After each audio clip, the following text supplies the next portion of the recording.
suite. Merci Maître Carlo Alberto Brusa d'être avec nous et Maître Hélène Plumet d'être avec nous. Vous êtes les avocats de Stéphane Plaza. Stéphane Plaza devait comparaître mercredi dernier, mais il ne s'est pas rendu au tribunal, hein, Stéphane.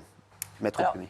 Alors, je rebondis sur ce qu'a dit Gilles Verdez. Et effectivement, je voudrais clarifier, parce qu'en fait, il ne s'est pas rendu pour plusieurs raisons. Le mois d'août, pour lui, a été épouvantable, parce qu'il faut quand même savoir qu'il y a une femme qu'il a fréquentée il y a quelques temps, qui a utilisé le contexte judiciaire pour battre monnaie et pour le harceler et clairement tenter d'extorquer des fonds.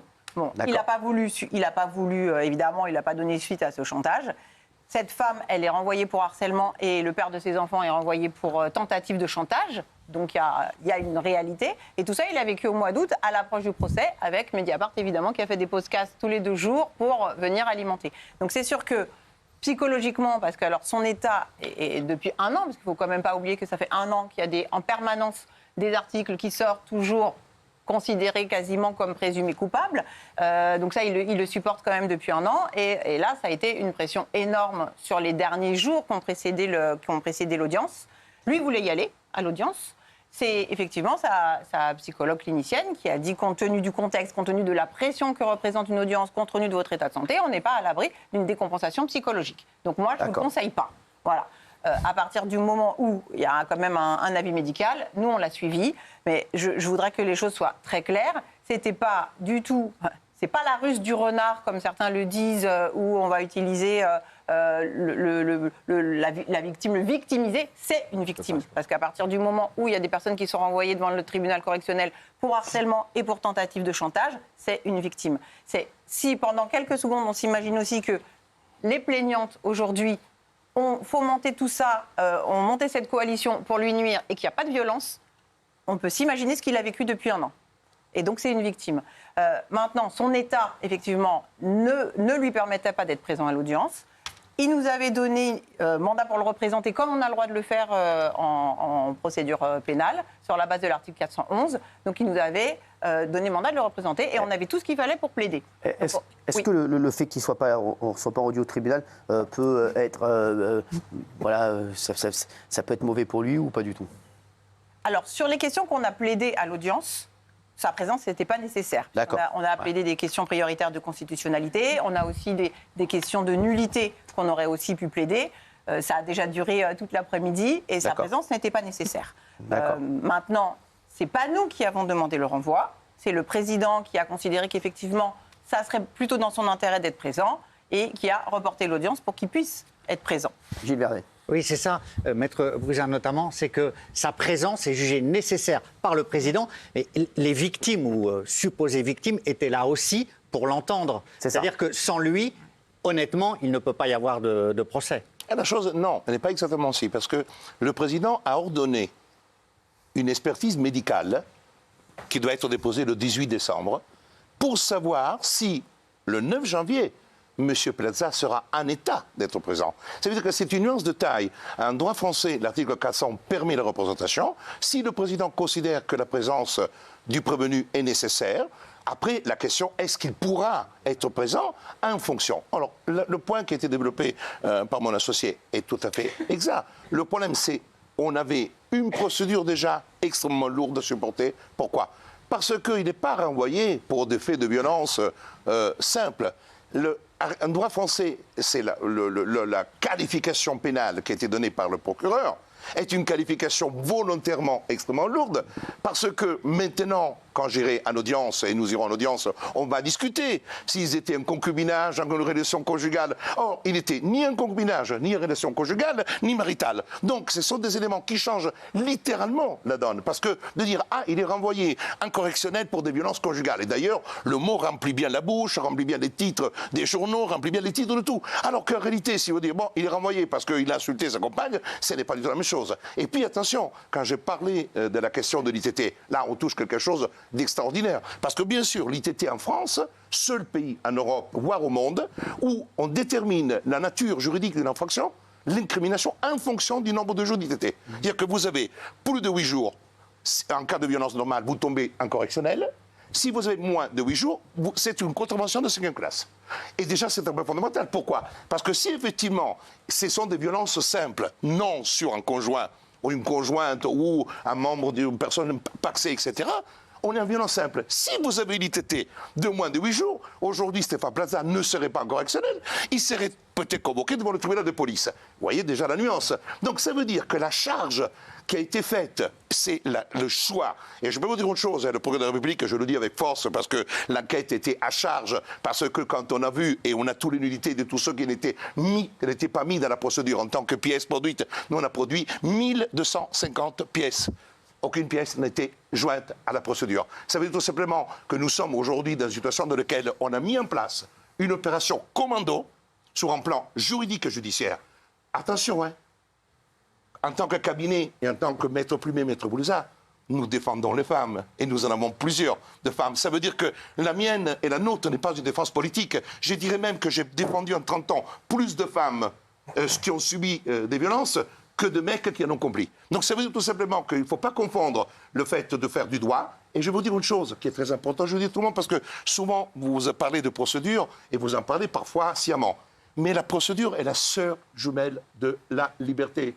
Ça veut dire tout simplement que si on ne respecte pas la procédure, soulever une QPC, dire que l'ITT est absurde, l'ITT psychologique est établi, écoutez bien, 2 ans après les faits, ça veut dire que vous avez un médecin qui dit quand je dois établir l'ITT, je suis comme une taupe qui joue au bowling dans un désert de dunes. Ça, c'est la phrase tenue par un médecin qui a établi pendant 20 ans des ITT.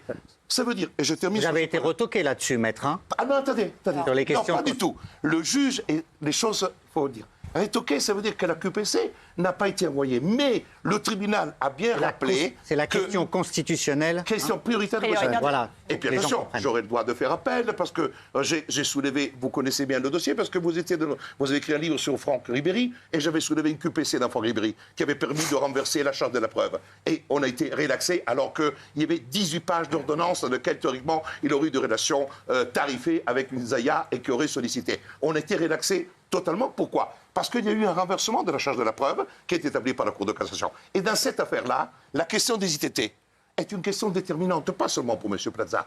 Elle est déterminante par tout le monde. Parce que si aujourd'hui, vous avez une femme ou un homme, parce qu'aujourd'hui, il y a des hommes qui sont frappés, même dans des couples homosexuels, qui seront 2 ans après en disant « Oh là là, vous savez, j'ai souffert terriblement, etc. C'est terrible. » Et vous avez un médecin qui va établir une ITT psychologique de 6 jours ou de 10 jours, 2 ans après les faits, en disant si les faits sont avérés, l'ITT est les de 2 jours. Excusez-moi, mais moi je suis avocat, je suis juriste et j'ai besoin d'une certitude. Je ne peux pas me permettre de vivre le risque d'un choix délibéré d'un médecin qui va déterminer la nature juridique de l'infraction. Et on en sommes là, parce que quand vous prenez même des médecins, et vous prenez le dernier congrès qui a été organisé par la Haute Autorité de Santé, qui a établi des tentatives d'établir des critères et dit simplement nous avons besoin d'une intervention législative. Et cette affaire, pour dire quand on a la chance d'avoir une affaire dans laquelle on peut discuter, on peut effectivement remettre les choses à plat. Il ne s'agit pas de faire une guerre entre les hommes et les femmes.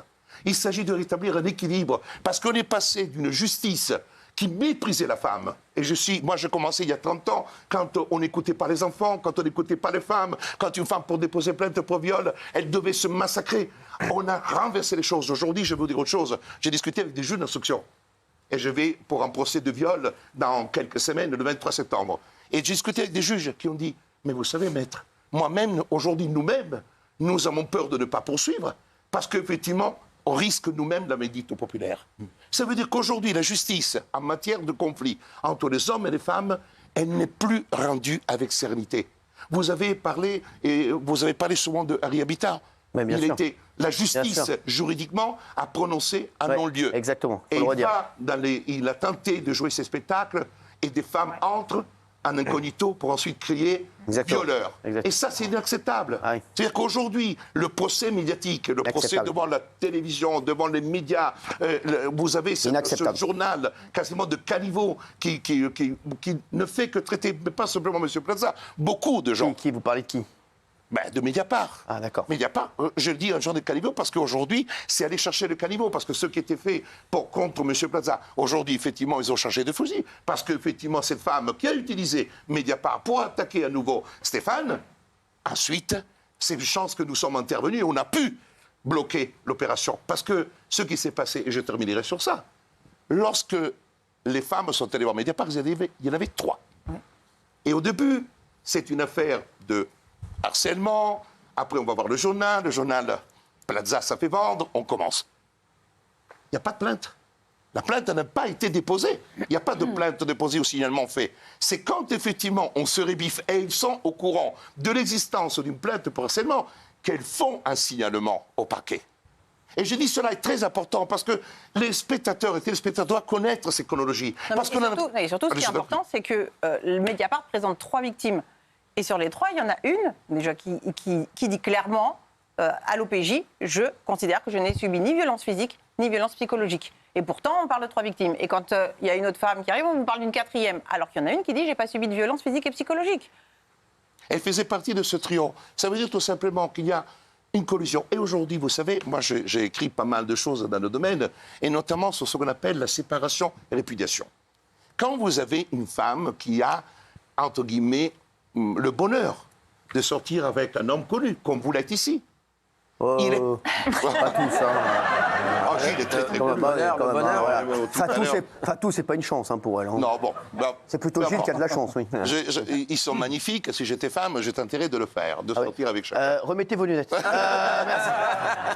Alors, pour revenir sérieusement, la question, c'est que quand vous avez souvent une femme qui est avec un homme connu, mais ça peut arriver aussi l'inverse, d'un homme qui sort avec une femme connue. Et souvent, ce sont des sources de déséquilibre. Mais quand vous avez une vie pendant 1 an, 2 ans, vous êtes en couple, en fiancé, ou avec un homme très connu, vous arrivez dans un restaurant, vous vivez de la lumière réfléchie de la personne connue. Et donc, cette femme ou cet homme qui sort avec une femme ou un homme connu se sent bien, parce qu'il dit, oh là là, et vous vivez quelque chose, parce que quand on est connu, on ne vit pas la même chose. On n'est pas, quand vous arrivez à la gare, quand vous dites bonjour monsieur Verdez, bonjour monsieur Mietmer, bonjour, c'est pas la même chose qu'être un inconnu. Et ça vous fait vivre. Et cette femme et ces femmes qui sont avec ces hommes-là vivent quelque chose d'extraordinaire. Parce que vivre avec Stéphane Plaza en tant que même fiancé pendant 1 an, 2 ans, c'est vivre quelque chose de fantastique. Parce que le Pardonnez-moi, mais non, mais pas fiancé, le mot fiancé, je l'ai dit plutôt l'italienne. Excusez-moi, maître, je vous entends un petit peu dérouler votre propos. Malgré tout, vous ne pouvez pas quand même jeter l'opprobre sur toute la presse. Par exemple, je me rappelle de l'affaire PPDA. En fait, sans la presse, l'affaire PPDA ne sort pas. Parce qu'il y a des prescriptions et la presse, heureusement, a fait son travail. Et il y a des dizaines et des dizaines de femmes qui ont pu parler. Et aujourd'hui, il va pouvoir être jugé pour ce qu'il a fait. Madame Maillet, c'est pas du tout ce qu'il a fait. Oui, mais là, la différence, c'est la presse qui sort l'affaire. C'est pas du tout ce qu'il a fait. Pas du tout ce qu'il a fait. Moi, je veux bien. Pas du tout ce qu'a fait Maître. Si elles vont déposer plainte, qu'il se passe rien, qu'il y a un blocage, qu'il y a quelque chose qui se passe parce que c'est Stéphane Plaza. Au départ, elle porte pas plainte. Au départ, elle parle à la presse aussi, ces femmes-là. Mais c'est ce que je suis en train de vous dire. Donc on n'est pas dans la même catégorie. Parce que là, pourquoi alors dans ce cas-là, là, elle dénonce pas quelque chose de la justice qui fonctionne pas bien et qui parce que c'est Stéphane Plaza. Elles vont voir Mediapart parce que, mais de toute façon, là, dans les messages. Elles vont voir Mediapart parce qu'elles veulent le détruire, pas parce qu'il y a de la violence, parce qu'il y a de l'infidélité. Et c'est écrit dans les échanges de messages qu'on a. On a des milliers de pages d'échanges de messages. Donc ça, c'est clair. Et elles vont voir Mediapart. L'article sort. Il faut savoir qu'avant Mediapart, il y avait un article qui était sorti dans Public en octobre 2022 pour dénoncer le fait qu'il était infidèle. Pas qu'il était violent, qu'il était infidèle. Et ça, c'est la chose qui les a dérangés le plus. Et derrière, il ne s'est rien passé. Il y a l'article qui est sorti. On a attaqué l'article, on a gagné pour attentat à la vie privée. Elles n'ont pas eu ce qu'elles voulaient, donc elles sont allées plus loin dans la coalition. Et en fait, elles ont sorti l'article Mediapart est sorti, évidemment avec l'oreille attentive de Mediapart qui se dit bon bah voilà, c'est parfait, on a notre emblème. En plus, Stéphane Plaza, c'est quand même, il a un capital sympathie. Les femmes ne sont pas que des prédatrices éblouies par la lumière de gens connus. Enfin, non, on peut pas non plus. Madame Maillet, je me permets de dire autre chose qui est très importante. C'est l'éblouissement ou la lumière réfléchie. Ce n'est pas le fait que c'est ci que rend la personne en sidération. C'est pas ça. C'est la cessation du rapport. C'est que le jour que vous n'êtes plus avec cette personne qui est connue, vous tombez dans une forme d'anonymat qui est psychologiquement, certains médecins définissent aussi, comme une sorte de burn-out relationnel. Parce que de la vie que vous conduisez, vous tombez dans une vie qui n'a plus rien à voir. Et ça, c'est quelque chose de très important. C'est pour ça, souvent, et je termine sur ça, que des personnes connues partagent leur vie avec des personnes qui sont aussi connues. Parce que c'est ça l'équilibre dans les choses. C'est ça l'équilibre. D'ailleurs, moi, avant, je venais ici tout seul. Maintenant, j'amène mon associée. Parce qu'effectivement, elle était jalouse. Et donc, maintenant, on a réglé. Justement, on en est où de l'affaire, alors là? Est-ce que vous êtes confiant? Est-ce que vous pensez que Stéphane Plaza va être innocenté ou pas? Vous savez que c'est plus difficile de défendre un innocent qu'un coupable. Ouais. La pression, bien sûr, parce que quand vous défendez un innocent, si vous perdez, c'est quand même un innocent qui est condamné. Quand vous défendez un coupable, voilà, vous tentez, parce que vous êtes avocat, vous le défendez quoi qu'il arrive, mais bon, s'il est coupable, il est coupable. Donc c'est sûr que la pression est plus importante. Maintenant, on a énormément d'éléments dans le dossier, puisqu'on a fait 170 pages de conclusion au fond, avec quand même beaucoup de choses qu'on a développées. Donc oui, on est confiant. On est confiant parce qu'on a tous les éléments. Parce que là, si je prends en quelques minutes, si on prend effectivement les trois femmes, une, elle reconnaît qu'il n'y a pas de violence physique et psychologique. Une, elle a écrit clairement, on peut reparler de l'accident, mais où elle a écrit je sais que tu n'avais pas l'intention de me faire mal. Elle a écrit même un message à un moment donné en disant je suis harcelée par des femmes qui veulent absolument que je porte plainte contre toi. C'est du harcèlement, elle l'écrit. Ça, c'est une phrase terrible. Et la troisième, elle a reconnu pendant l'enquête qu'elle faisait partie de ces femmes qui avaient utilisé des faux profils pour harceler d'autres femmes. Bon, ça, le parquet, l'enquête, personne n'en a tiré des conséquences, mais c'est des éléments qu'on a. D'autres éléments qu'on a, c'est que, en fait, finalement, l'enquête, elle tourne autour de ces trois femmes. Donc, une où on n'a même pas tiré les conséquences du fait que finalement, elle a pas subi de violence et elle le reconnaît. En revanche, ce qu'on sait aussi, c'est qu'il y a une autre femme qui a été contactée, qui a dit, parce qu'il faut se rappeler qu'il y a des femmes qui ont porté plainte pour harcèlement contre les plaignantes. Parce que justement, elles se faisaient harceler pour aller porter plainte contre Stéphane, alors qu'elle disait qu'il n'y avait aucune raison de le faire. Et il y a donc une femme qui a été appelée par l'OPJ, qui lui a dit « Est-ce que vous voulez déposer plainte ?» Elle dit « Mais pourquoi je déposerai plainte? J'ai pas de raison. » Mais si, vous êtes sûr, vous ne voulez pas déposer plainte? Elle a dit, mais non, moi, je veux pas non seulement je ne veux pas déposer plainte, mais en plus, moi, j'ai déposé plainte parce que j'ai été harcelée, alors que j'ai rien à reprocher à Stéphane Plaza. Et ça, c'est pas dans le dossier. Alors, ça va être quoi la suite maintenant? La suite, c'est une grande bataille judiciaire qui s'achèvera avec la relaxe de M. Stéphane Plaza, parce que M. Stéphane Plaza n'a pas à être jugé avec des chefs d'inculpation qui ne correspondent déjà à rien. Deuxièmement, il n'a jamais commis de violence au sens légal du terme. À la limite, on pourrait discuter si une insulte peut être considérée comme un acte de violence tel de nature à justifier quelques années de réclusion. Non, mais je parle de mot d'insulte parce que c'est ce qui est dans les chefs d'inculpation. Et que les chefs d'inculpation ont traité M. Stéphane Plaza comme un énergumène qui serait violent avec les femmes, qui serait une personne monstrueuse. La chose très importante, M6 a fait une enquête. Elle a interrogé des dizaines de personnes en enquête interne. Il n'y a pas eu un soupçon de quoi que ce soit.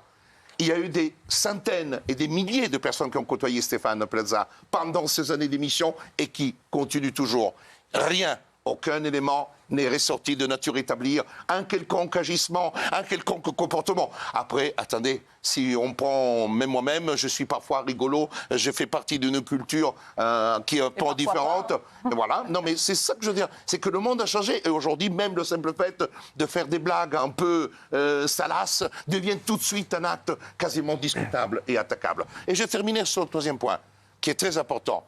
Ne confondons pas un état psychologique quand il faut passer devant un tribunal, et ne confondons pas l'état psychologique quand on veut se battre pour la vérité. Aujourd'hui, Stéphane Plaza n'était pas en capacité d'affronter un tribunal et un procès, parce que je vous assure, affronter un procès, à quelque niveau que ce soit, c'est dur. Pour les Moi, femmes, quand je vais voir pour des les gens... femmes aussi, oui, ça doit être... bien sûr, mais pour les femmes aussi. Et procès, c'est dur. C'est pour cette raison. Le problème qui va se poser, c'est que même quand je suis avocat de partie civile, j'explique aux parties civiles, attention, il peut y avoir des incidents d'audience, il peut y avoir des exceptions, il peut y avoir des choses. Donc tout est possible. On peut gagner un dossier simplement parce qu'une erreur de procédure a été commise. Et les gens diront, ah là là, il a gagné sur une erreur de procédure, mais il est coupable. Non!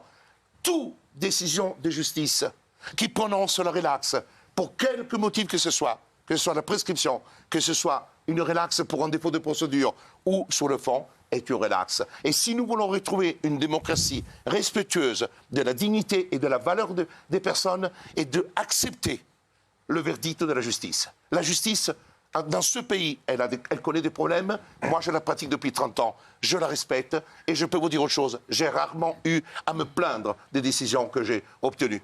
Et j'ai traité 11 000 dossiers dans ma vie professionnelle. Et Merci. Je précise que Stéphane Plaza, est très content de pouvoir être présent à son procès pour pouvoir s'exprimer et pour pouvoir établir la vérité. Merci Maître Bruzat, merci Maître Plumet d'avoir été avec nous. On va se retrouver